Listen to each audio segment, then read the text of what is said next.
Welcome to the Sustaining Creativity Podcast. I'm your host, Mari Riesberg. Over the past several years, I've combined my degrees in acting and somatic psychology to share my sustaining creativity techniques with performers. And now I've decided to share it with a bigger audience that includes you. I believe we are all creative, and this podcast is all about that. I'll be interviewing people from all backgrounds, ages, and creativity experiences to share just how creative we all are. Today, I'll be chatting with David Wetmore, mental fitness life coach. Please enjoy David Wetmore.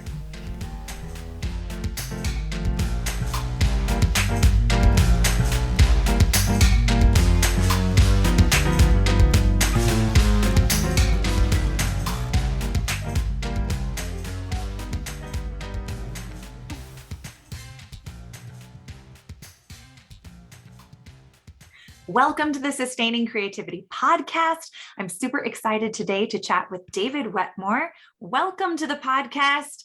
How are you doing? Mari, I'm just doing terrifically. Thank you for asking. You're welcome. Well, I'm super excited to chat with you about creativity and all of the things that you can share with my listeners about your experience of creativity and how creativity intertwines into the wonderful world that you inhabit. But before we dive into creativity, why don't you let my listeners know a little bit more about who you are and what you do? Okay. Well, I am at this time what I call a mental fitness life coach. I've been in the business of transformative coaching for about a dozen years or so. Mm-hmm. And in the last year, I have hooked up with a group called Positive Intelligence, Oh, that's the mental fitness part of intelligence. There's a yeah. gentleman, Shirzad Shameen, who has come up with a program in which he categorizes the voices in our heads, basically.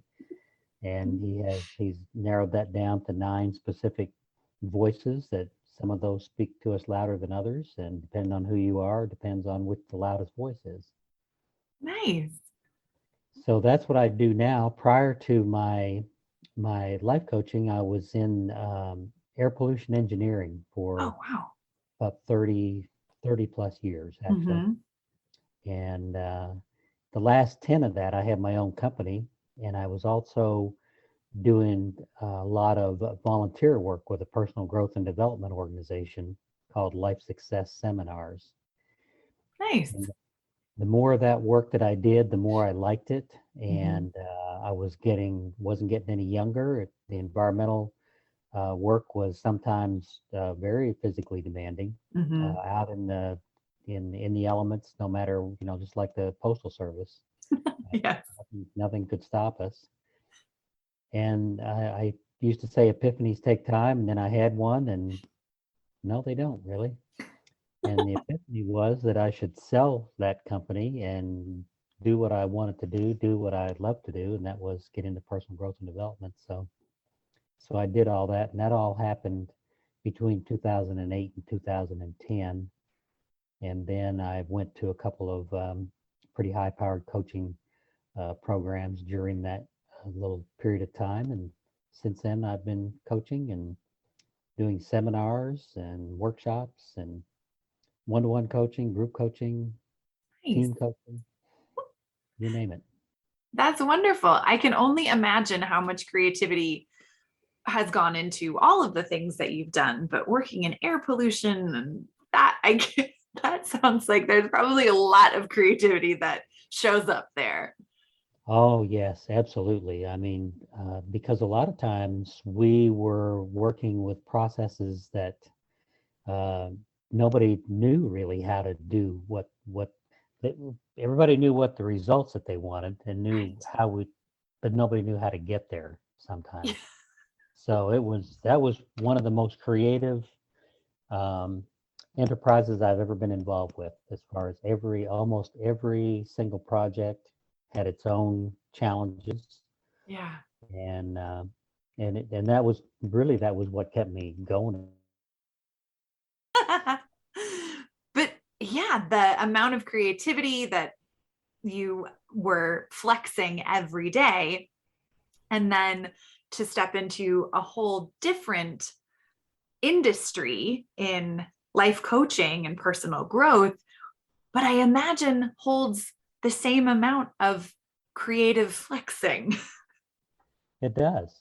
It really does. And the difference is that the creativity it took to do the environmental work was what I would call a physical or a material creativity. So you Mm-hmm. actually had physical things that you were working with and moving towards results. Mm-hmm. In coaching, it's all mental and spiritual. Yeah. So, yeah, and we don't really we think about results. That's kind of what people always think about. Oh, I'll be so happy when I get to, you name it. Right. But what we're actually dealing with right now doesn't exist. It only exists in our mind. Yeah. So it is a different application. Different application, but still that experience of creativity. I love the distinction you just made, the material creativity versus kind of the mental creativity. And I think that's an important distinction to have. Yes. Yeah. Well, when you think about creativity, what does it mean to you to be creative? Well, for me, I've always been able to think from the end backwards. Okay. Yeah. So that was one of the things. That was one of my really powerful attributes. It's been in my entire life is that, and it's an innate ability. I don't take a lot of credit for it. I was just born with it, and Uh-huh. and actually fortunate enough to figure out how to use it. But problem solving. I am probably that's one of the things that I do better than most. Really, is solve Yeah. problems.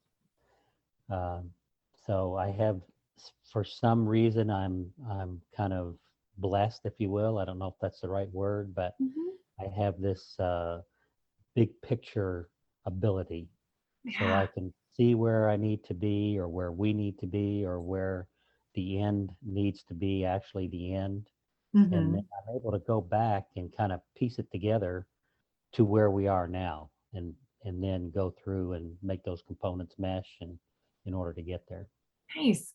So seeing that you have this ability to kind of see the big picture and go from the end and work backwards, is that a version of creativity that you enjoy? Or is that just like it's so normal for you, it's hard to say that whether you're not you enjoy it? Well, sometimes I enjoy it. If there actually seems to be a path to the end, then it's like, oh yeah, this is really cool. I enjoy this. But Yeah. if I look at that end and go, man, I don't see any way to get there, and then the more roadblocks there are, the less enjoyable it is. But Yeah. the truth is, it's always enjoyable. I love challenges. Yeah. And the big thing one of the things that I use as a tool, a mental tool for this, and I actually had an opportunity to turn somebody on to this morning, actually, in a Oh, meeting, nice. is that I try to think of everything that I'm doing and I don't know how it's going to get done, or I don't know what the results are going to be, as an experiment, Mm-hmm. because experiments never fail.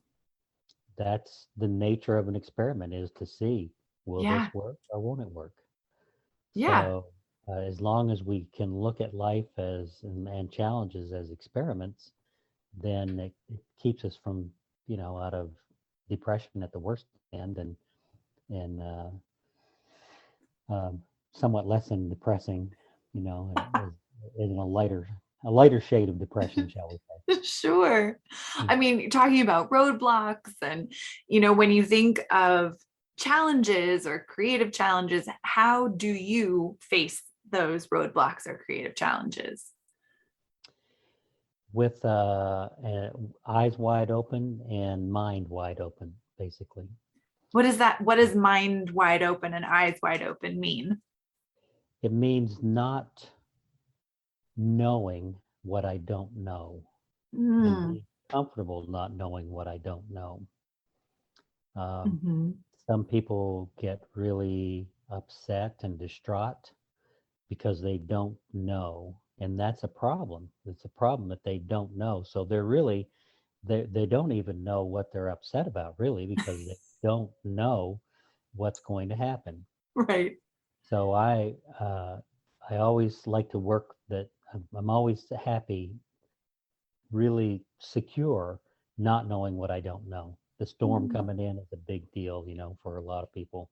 I went to Yeah. the grocery store a while ago, and the shelves are getting bared, and people are lined up 12 deep at the cash register. Mm-hmm. They're all worried about because they don't know what they don't know. The storm that in this part of the world, it may not even hit us. It's only 50-50 Right. that we're even going to get anything. So, Yeah. What I'm hearing you say is a lot of just really facing it with holding a lot of curiosity and willing to dance with the uncertainty, which to me is what creativity is all about. if that's perfect. You hit the nail on the head. That is an absolutely perfect way to define it. Nice. I love how these pieces of, challenge when we face them and facing them with creativity and that curiosity and knowing, being comfortable with what you don't know Yeah. and figuring it out along the way. Right. Yeah. Nice. Well, to ask a question that you may or may not have thought about, but Okay. what's your earliest memory of being creative? Well, it just so happens that my memory was jogged uh, a couple of months ago. My mom died 2 years ago, and she was a prolific photographer. Not a great photographer. She always had the Instamatic and the Polaroid, but whatever. And she took picture after picture, and she always had double prints made, and they were always the big pictures too. Yeah. So my sister, who lived close to her, and then she lived about 6, 7 hours from here. But my sister, who lived close to her for the last several years of her life, Mm-hmm. got the dubious distinction of having to go through all those pictures and divvy them up and find out, who was in them and who would best be served with this. So I got this enormous box of pictures, Wow. and one of those pictures is hysterical. I can't put my hand on it right now, but it's back here behind me. But it's a picture of me and my sister and my brother, who are a year and 2 years respectively younger than I am. Mm-hmm. I remember this too. We had a wagon, a radio flyer wagon, Yeah. and we had turned a card table upside down and put a tablecloth over the legs of the of the uh, of the table on top of the wagon, and it was a stagecoach. So my brother was the horse, and my sister and I were the driver and the shotgun on this stagecoach. It's hysterical. And that picture came in this package. Yes, yeah, I from love it. what 65 years ago. I love it. That's amazing. And you have memories of pretend imaginative play in Oh yeah, childhood. That's fantastic. How fun and oh how man, creative. yeah. We were always doing things like that as kids. We lived next to a big woods, a forest kind of, and Mm-hmm. we had a mine there. I remember we dug and dug and dug, and of course we would come up with pyrite, which is fool's gold basically. Yep. And so that would keep us going. We had a gold mine. We'd look for diamonds. We had all kinds. Yeah, we did a lot of things in that woods. I'm not going to get into all that, but How did the things you did in childhood, imaginative play, how does that show up in your adult life? I think it shows up as it gives me this whimsical kind of attitude that Oh, even the most serious problems, um, they might be serious at this moment, but they're not going to last forever. Mm-hmm. And in fact, they're probably not going to last very long at all. In fact, if I just change my thinking, they might not even be a problem. It just might be a challenge. Mm-hmm. Nice. I mean, I hear so much of the mindset coaching that comes in for you too. And that could you share a little bit like what is mental fitness? Just so people have some context for it. Well, there is a lot of science these days that shows that the neurons and the axons and Mm-hmm. the brain, the plasticity, the neuroplasticity of the brain, that a lot of things like patterns, personal patterns, habitual patterns, and things like that can actually be altered physically. It's not just a mental thing, Mm-hmm. that you can actually do certain physical techniques Yeah. which will actually help the plasticity of the brain adapt. And so what we say about mental fitness is that if you're not physically fit, if you climbed a hill, you'd be out of breath, your legs would be sore, you'd be tired. Mm-hmm. Same thing. If you're not mentally fit, then your brain, your mind is going to get tired as you try to wrap your mind around problems and challenges and those. Mm-hmm. So with the what that's what we do in the positive intelligence mostly is we work with techniques that actually help people develop a better brain patterns so that Mm. the simple way to say it is that we're all indoctrinated from the time we're young, and especially in the first 3 years of life. Mm-hmm. It turns out that when the most indoctrination occurs is also the part of our lives that most of us can't remember. Mm-hmm. Most people can't remember beyond 3 years old. And that indoctrination causes us to see things in patterns. Mm. So maybe every time people say a simple thing like a dog, maybe you had a really bad experience with a dog when you were really young. So every time you hear a dog bark, Mm-hmm. you have physical reaction, and the sensation and the thoughts that go along with that go down to one part of your brain, and that may be the fight or flight part of your brain. Yeah. But if you actually develop those muscles, those mental muscles, you can actually change that pattern so that when you hear that dog bark, initially you would work on having the dog bark have no meaning at all. Mm-hmm. And then maybe the more you worked on it, the dog bark could even in some case become a comforting thing if Mm. you're able to completely let go of that fear. But Mm-hmm. so that's kind of where a little taste of the mental fitness. Nice. And for people who are listening in terms of creativity, so much of creativity happens at the edge of our comfort zone. Hmm. What are some mental fitness tips on how to get comfortable at the edge of your comfort zone? Well, one thing that I like to do is I like to call it a familiar zone A familiar zone. Okay. because it's not necessarily comfortable. Mm-hmm. So and the example that I like to use is prison. The recidivism rate Mm-hmm. for prisoners is very high, 70, 80%, something like Mm-hmm. that. Well, prison is not very comfortable.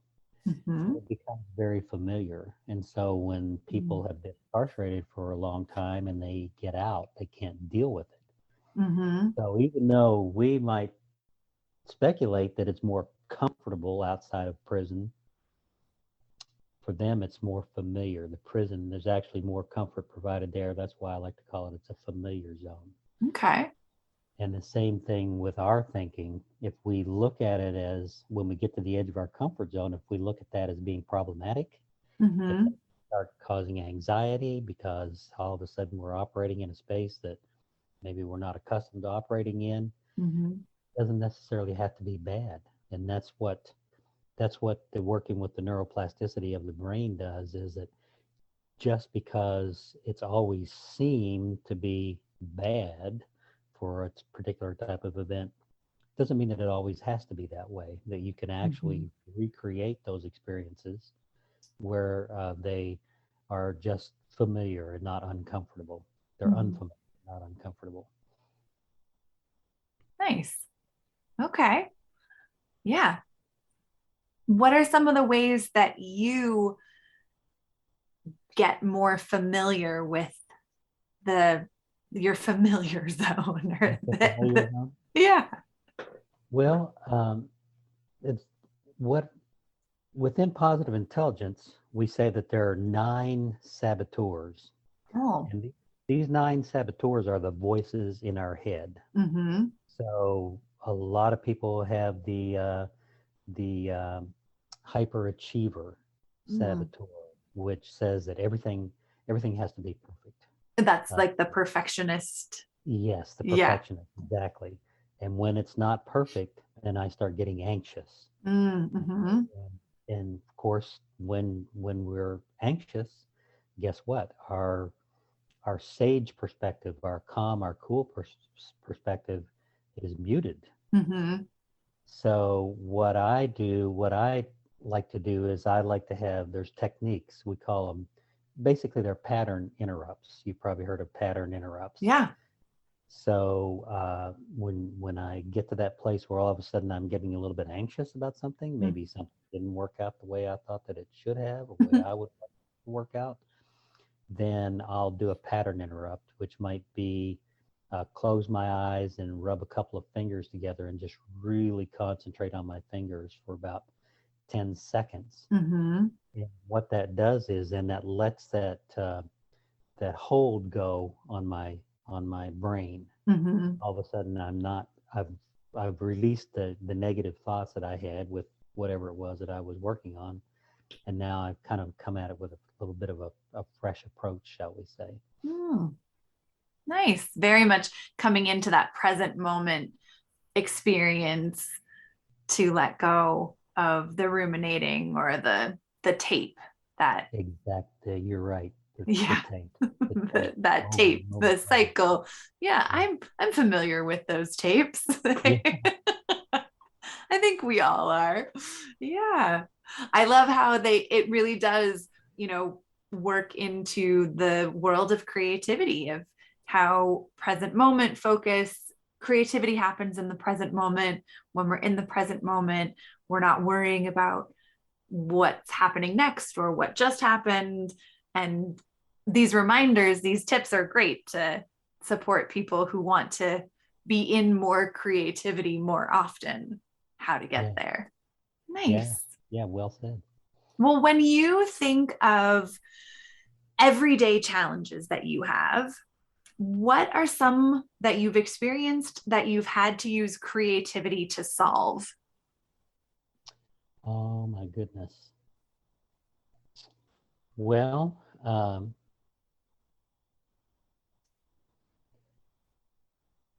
in my in my former life, Mhm. go to the physical first, in the physical manifestation of creativity, and that would be, say, planning a an environmental test. Mm-hmm. So we have an emission source that we don't know what's coming out of it, Mm-hmm.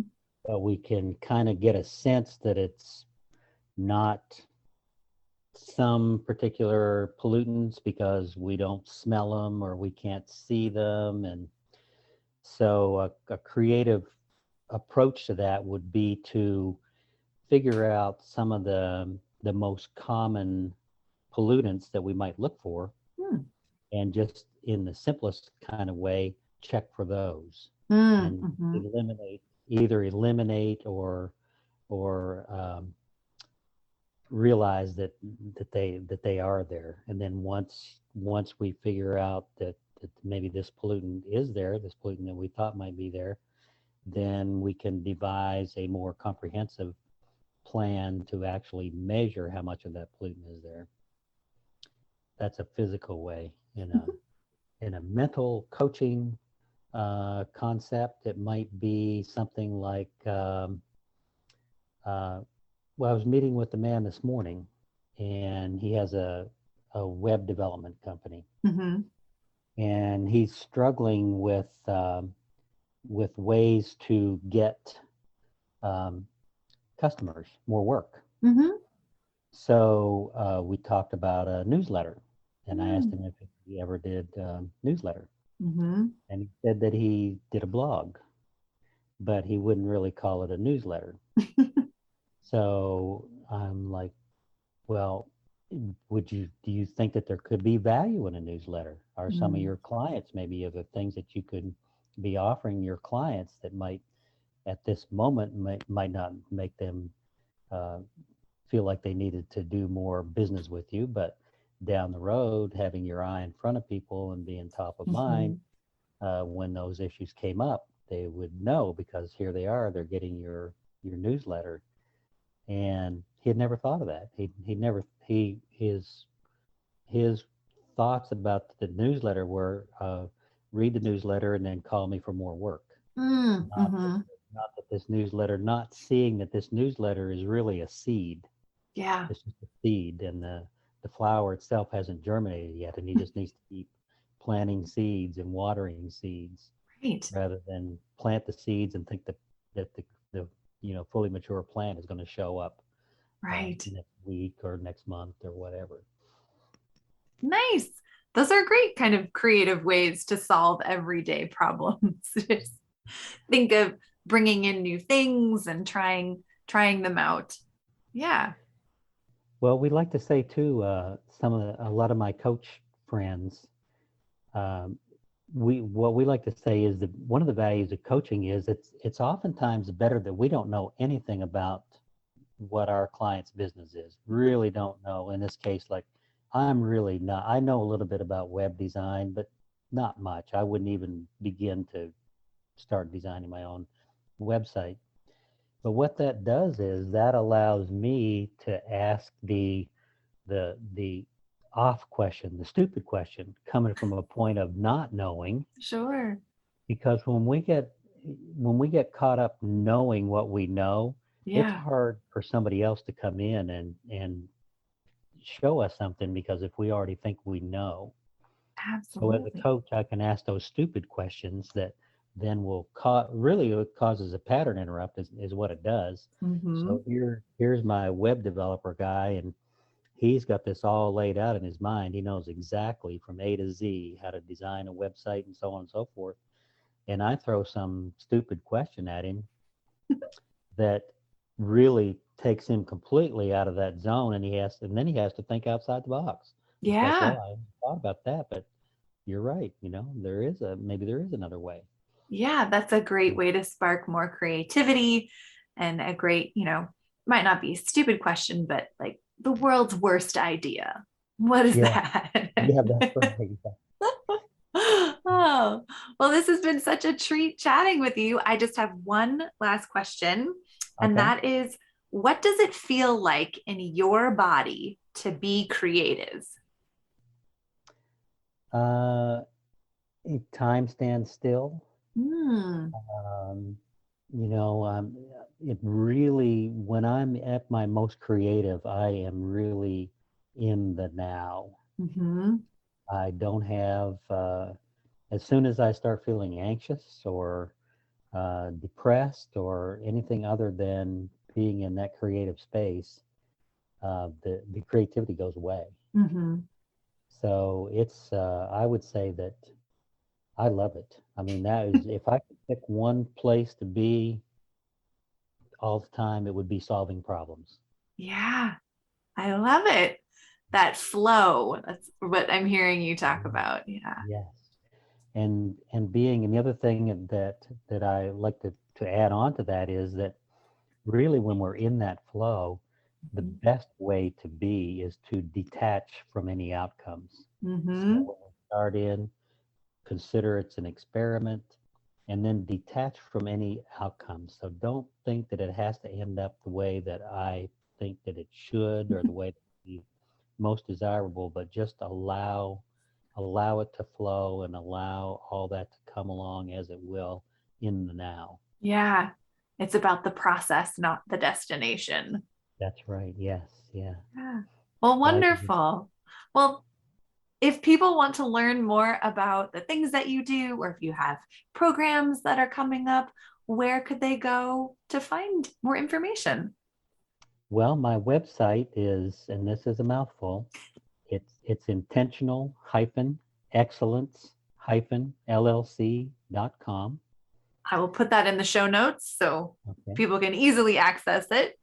All right. And my email address is much easier. It's davidkwetmore@gmail.com.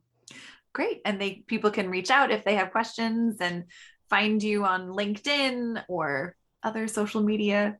Oh yeah, I'm on LinkedIn. You can just type my name in, David Wetmore. There's a couple of us, but yeah, I'm the only coach, so it pops up. It's pretty easy to see who's who. Great. Well, thank you so much for taking the time to chat with me about creativity. It's been such a treat. I've thoroughly enjoyed it. Yes, Mari, it has. And thank you for the invitation. You are welcome.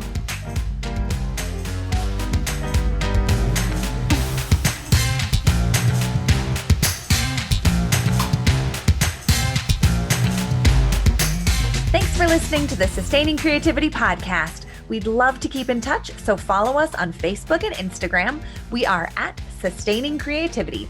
Make sure to subscribe to the podcast wherever you listen to podcasts. Tag your friends and family so they can listen too. We love to hear from you, so leave your reviews, comments, and questions. Check out our website, sustainingcreativity.com, for upcoming offerings and creativity coaching. Tune in Tuesdays for our next episode. And remember, with creativity, anything's possible.